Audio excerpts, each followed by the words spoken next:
Around the 40-minute mark, the red pill has a tone shift. The introduction to the film is mostly concerned with the unfair treatment of men in labor. But after this point, the film wants to make another big argument, that men are routinely oppressed when it comes to domestic and reproductive stuff. I love how intellectual Big Joel is. Domestic and reproductive stuff. This is the bread tube big brain, you know.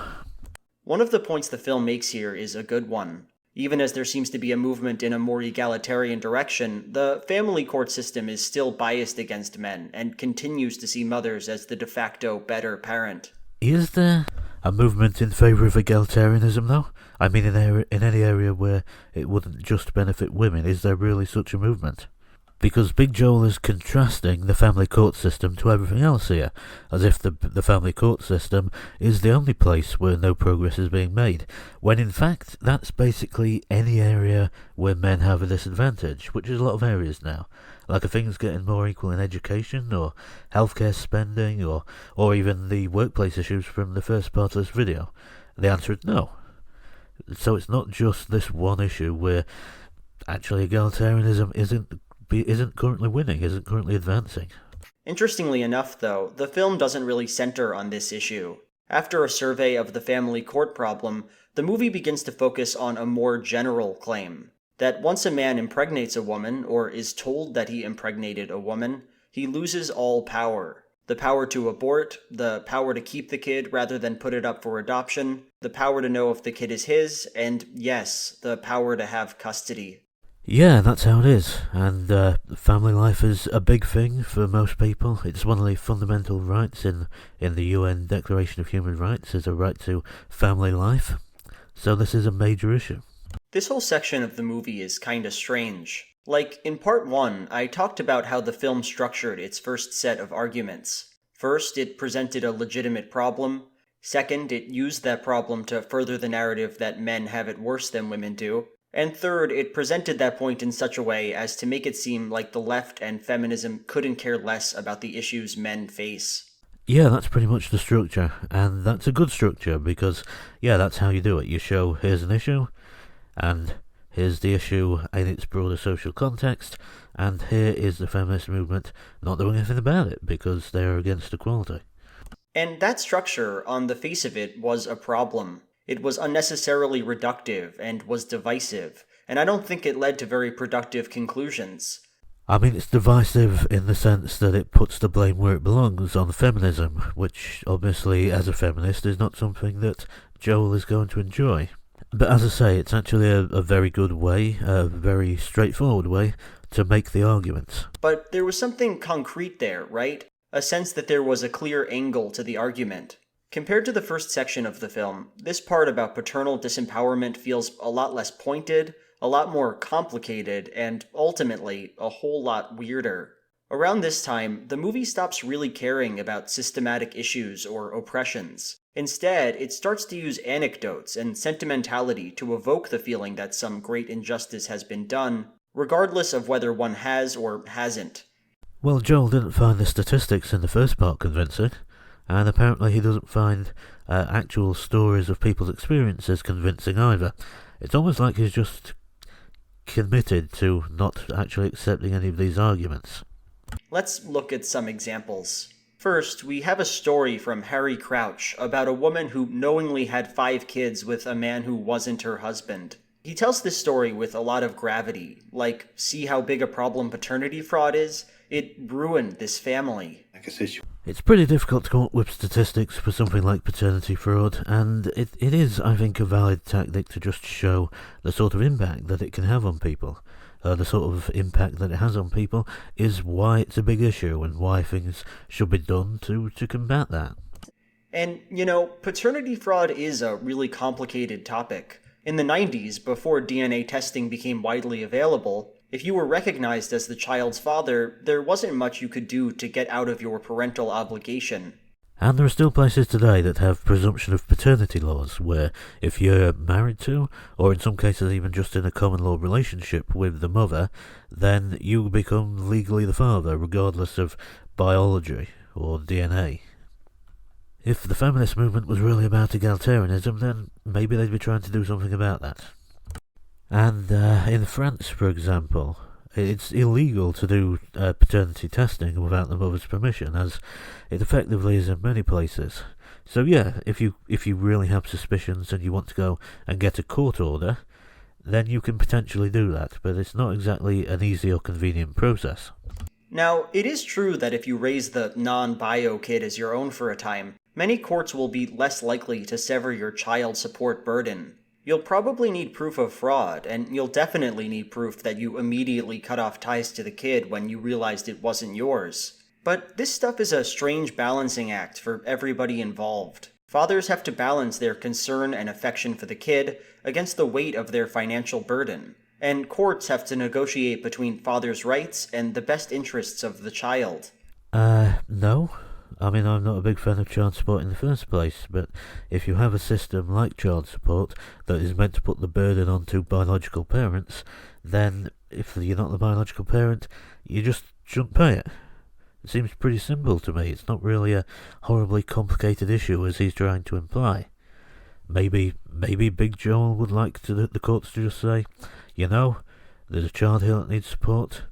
Maybe Big Joel should pay for it. It's a nuanced system, and to look at it and say definitively that men are put under attack by it seems a bit misleading. No, that's what loads of us on the left wing call a systemic analysis. It is a system which has a very disproportionate effect on men. For example, a situation where you have paternity fraud, that's not something that could ever happen to a woman. It's not something that the system would allow to happen to a woman in any case. Because when women face systemic issues like that, there's normally an effort to provide some sort of special protection for them. And I can only assume that Joel is being intentionally dishonest here by pretending not to realise that this is something which is, by its nature, only capable of happening to men and being done by women. That said, Harry Crouch isn't really talking about any of this stuff, is he? The story he tells doesn't refer back to problems with paternity fraud legislation or to problems with government in general. It's just a story about a mean adulterer and her sad husband. There's really nothing we can say about the incident besides, sorry the bad thing happened. Wish your wife hadn't done that. I mean, I hate to reflect the reductive argument back onto Joel, but that's very reductive. The whole reason that these cases are being brought up is to illustrate systemic problems, and systemic problems can all have systemic solutions. That's the whole point. So in this case, changes to legislation, yes. And just because they aren't specifically and solely talking about legislation doesn't mean that these cases can't illustrate changes that should be made to legislation. Or look here, where Jay shows us an article about a guy in South Carolina whose kid was adopted out without his consent. I looked into the article and it's pretty nuts. Apparently there's still a law on South Carolina's books from back when miscegenation was illegal. It says that if a child is mixed race, you're allowed to put them up for adoption outside of state lines and without the father's consent. And the girlfriend's mom used this racist loophole to do just that. I mean, it is a racist loophole, yes, but you might notice that it's something that only affects fathers, so isn't this also a sexist loophole? Yeesh. There's two things I'd like to point out about this story. First, it's obviously not representative of America's general disposition toward adoption. Like, random archaic miscegenation laws are not usually exploited to prevent a father from keeping his kid. That's called a freak accident, right? Second, the guy got his kid back. Yeah, the movie doesn't mention it, but the father went to court and was able to reclaim his daughter. You see, now that's a good point, and I'm glad that he got his kid back. But Joel is arguing that these things don't illustrate larger problems. He's arguing that the Red Pill documentary shouldn't have brought these up because they're not part of some sort of massive trend. But then, he is cherry-picking these parts of the documentary. He's the one who's choosing to talk about this now, and he's the one choosing to talk about this issue where the kid ended up back with his dad. And I'd agree that there's much bigger issues than adoption law. For example, child support being ordered not just in paternity fraud cases, but in cases where, for example, your boys as young as 12 have been raped by adult women and then ordered to pay child support to them. That's a pretty fucking big issue, you know? And maybe Cassie J should have paid more attention to that, but also maybe Big Joel, if he wants to pretend that he's in favour of equality and egalitarianism and stuff, maybe he should pay attention to those rape victims who are being mistreated by the legal system, specifically because they're male, but he won't. You know he won't. Or welfare payback laws. Under American federal law, if a custodial parent goes onto welfare, then the non-custodial parent has to effectively pay that back, turning the welfare system into a way to impoverish poor people, rather than a way to enrich them or to save them from the most dire effects of poverty. But he won't talk about that either. Anyway, the point is, this non-consensual adoption thing is very rarely an issue. You don't see it happening a lot, and it doesn't mean the adoption process is broken or that it's biased against men. I mean, the specific problems mentioned here are quite rare. Maybe it would be somewhat harsh to define the entire system as broken because of that, but there are no cases of this sort that affect the women, so I think that's pretty much definitionally biased against men. But yeah, the adoption issue is not the biggest issue in terms of family and custody and so forth. One more example. Toward the beginning of this section, Fred Hayward talks about how his wife duped him into having a baby. My son's mom wanted to have children with me, and I had always refused, saying, you have this anger problem, you need to get counseling, I'm not going to consider having children with you until that's dealt with, because she would lose her temper almost every day and just use any weapon she could, and like a child's the perfect weapon. So I was really definite about that. But she also used to proofread my articles for me. And I wrote an article for Playboy about Serpico. And when she read that, she told her friend she's going to trick me into fathering the child. She doesn't need my permission. And so that's how my son was conceived. Now, this is an interesting example because, unlike the last two I talked about, it certainly does speak to a serious social issue. As far as the Center for Disease Control is concerned, what Hayward experienced there was a form of intimate partner violence known as controlling reproductive behavior. I think I'd call that rape, honestly. I mean, that is rape if you take into account the same thing happening to women, stealthing and that sort of thing. It is very much considered a form of rape. Specific legal action to make it clear that rape has happened in this country within the last couple of years. When men do it, it's called stealthing. When women do it, it's just considered normal, really. And it's just another opportunity for Big Joel to not notice male rape victims, I suppose. It's a surprisingly common thing. According to the CDC, around 8.7% of men report having been with a partner who tried to get pregnant when they didn't want that. Of course, that can only ever be a massive underestimate, because most of the time that happens, you're never going to find out. They're not going to tell you. And you're not going to be able to find out your own way through any sort of testing. Sometimes condoms fail, sometimes birth control pills fail, and there's no way for you to know if they failed or if they were sabotaged. Most of the time, anyway. Around 2 years ago, in Canada, a case was brought to their Supreme Court about this stuff. A man trying to keep his relationship together poked holes in his condoms and got his girlfriend pregnant. The court ruled that the man had violated consent, and he was sentenced to 18 months in jail, and I think that's a very good thing. I noticed that Joel managed to find the case where a woman was the victim before he decided that it was rape. I hope America develops a similar infrastructure for dealing with cases like this. It would help both men and women. I mean, it will mainly help men. Women can, after all, even in America, in the vast majority of America, women can still have abortions on demand. And even in the rest, they can still normally get a rape exemption, which would very much apply in this case. On the other hand, no transport system anywhere has exemptions for rape or incest. That's just not a thing that exists. And later on, Cassie J shows us a really gross, unfortunate clip of the Wendy Williams show. My friends think I should trick him and stop taking my birth control. Men have never been in control of our bodies. We're the ones in control. Clap if you think that she should trick him. My people. And Big Joel is going to use this as an example of something that's rare and outlandish. Not as perhaps evidence of a broader social problem, despite the representation here in the mainstream media. Through these scenes, the film expresses two feelings, even though it doesn't say them out loud. First, this is stuff that men and only men face. It is a representation of the ways that men are uniquely oppressed in America when it comes to the reproductive process. Second, women are the problem. They are the only ones trapping people in pregnancy. I mean, yeah, like, do you need a biology lesson here? Like, this is something that literally only women can do. That literally only men can be victims of, really. For legal reasons with the adoption thing, for biological reasons with the paternity fraud, with the stealthing as well. Like, in that case, there's the legal difference of when it's legal for women to do it and not for men to do it, and so forth.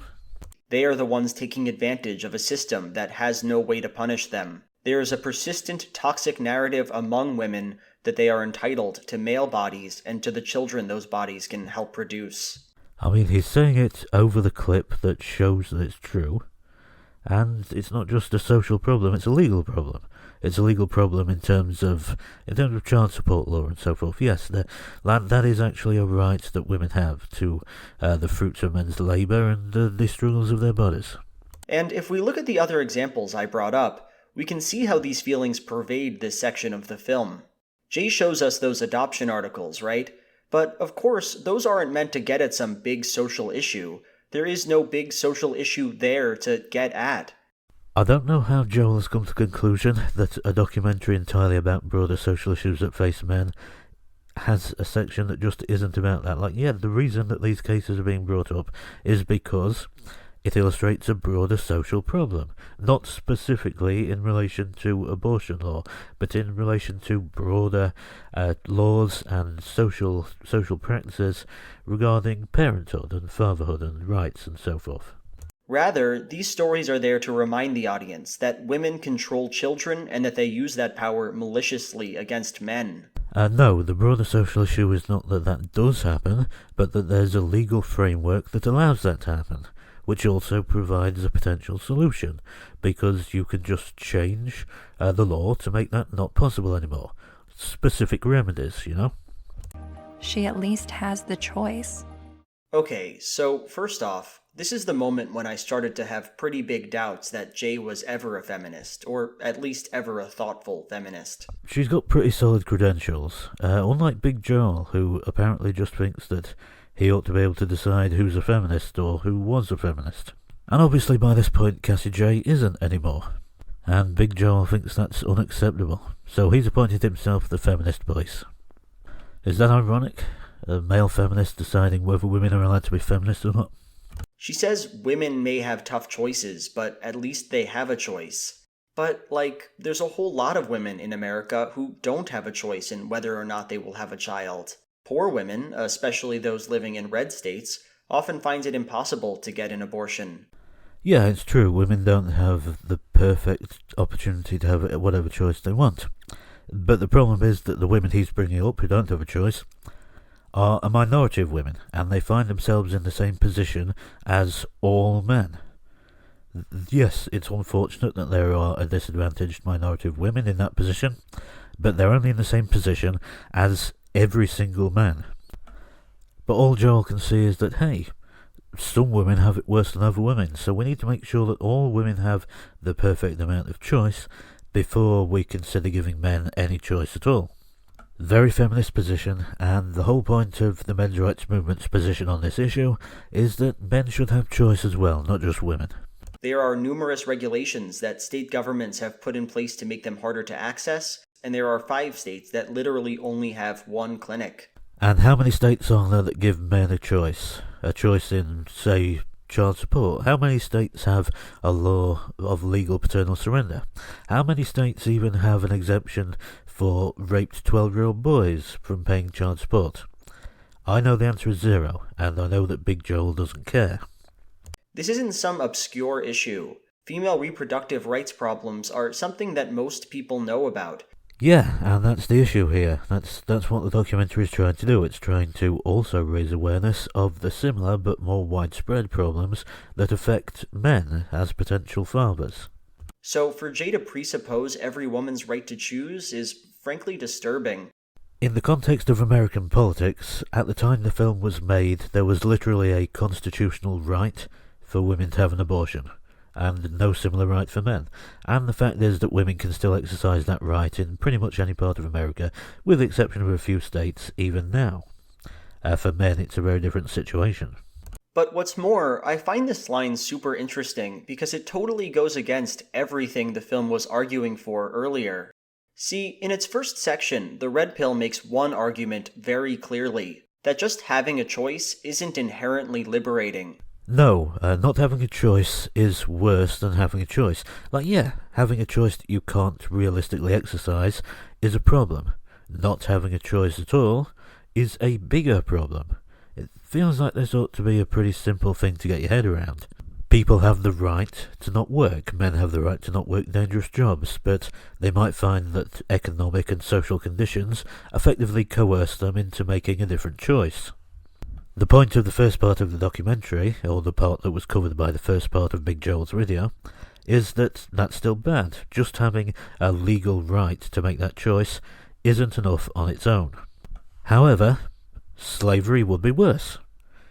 It's not the same to have a right that you can't exercise as to not have that right at all. So the workplace issues raised in the first part, yes, it's true. Men could theoretically just refuse to do those dangerous jobs. Maybe just not work at all. But that effectively means being impoverished, being homeless on the streets maybe. It's a pretty serious issue. It's a right that men theoretically have, but can only exercise with extreme cost to themselves, and I'm sure there are women who find it similarly difficult to have abortions. But that's still a right that they have, whereas men don't have that right. Not when it comes to parenthood and similar matters. So the equivalent position here for the workplace would be slavery. This isn't a situation of black and white. This is good, this is bad. There is good, which is the position that women have in the workplace, lots of choices, lots of quotas, affirmative action, whatever, lots of protections. And then there is grey, which is the position that men have, which is worse. And then there is black, which is being a slave. That's not the position in the workplace, but it is the position in reproductive rights. Yes, men are free to choose more kinds of jobs than women are. Nope, absolutely not. Quite the opposite, in fact. Go and talk to a male teacher, or go and talk to a male nurse, or a male psychologist, or a male student in any of those fields, and tell me how free men are to choose any field that they want. I suppose men as hairdressers or anything like that as well. Or if here he's talking about theoretical legal rights, then show me a job that women aren't allowed to do. Any job, anywhere. In fact, I'll show you jobs that effectively men aren't allowed to do. Working in all-female gyms like Curbs and other segregated establishments, you'll be lucky to find any men's facilities that exist and operate in the same way.